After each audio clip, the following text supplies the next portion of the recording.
শ্রমিকদেরকে ঠকিয়ে এই টাকা বিদেশে পাচার করে বেতন তারা বানিয়েছেন আপনারা জানেন। কিন্তু আজকে সব আমাদের শুনতে হয় যে আমাদের সম্পত্তি সব মার্কেট দেওয়া।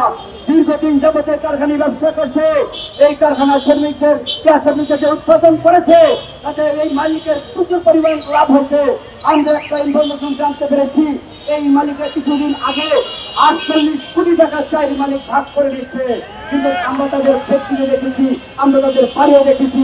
আমি কোনো বক্তব্য বাড়াবো না, শুধু একটি কথা বলতে চাই, সরকার বিশেষভাবে উদ্যোগ নিয়ে এই মালিকের ফ্যাক্টরি নাকি নাকি বাড়ি বিক্রি করবো আমরা তা জানি না।